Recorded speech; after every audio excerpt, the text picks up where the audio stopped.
Hello, welcome back to another video, guys. In this video I'm going to go through the fault code, as you can see on the screen. Now that's to do this, so you all know, this is a 2.1 diesel.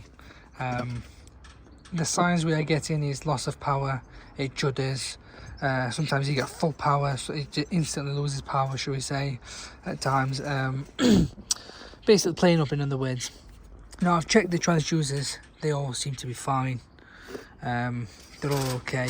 There's another transducer there under there, as you can see right there. They're common issues, okay, so remember that I have taken this off the whole lot.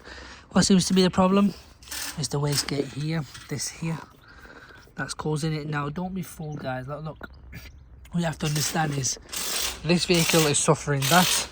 Other vehicles with the same fault codes will be suffering, let's say that one there, the other one, there is another sensor on here. I mean, you've got to be very sure, if that makes sense, and then kind of go on to the next move. But you don't want to be spending money, because this problem kind of makes people spend a lot of money, and you've got to be careful. You've got to draw a line and just be sure.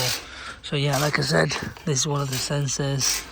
That's another one. There's the EGR sensor as well. There's a sensor on there similar to that. That kind of plays with the lever.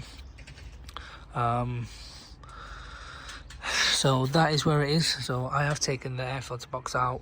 This is a 2016 C-Class coupe, by the way. But that's what seems to be causing it, guys. So they're about probably 70-80 quid maybe on eBay.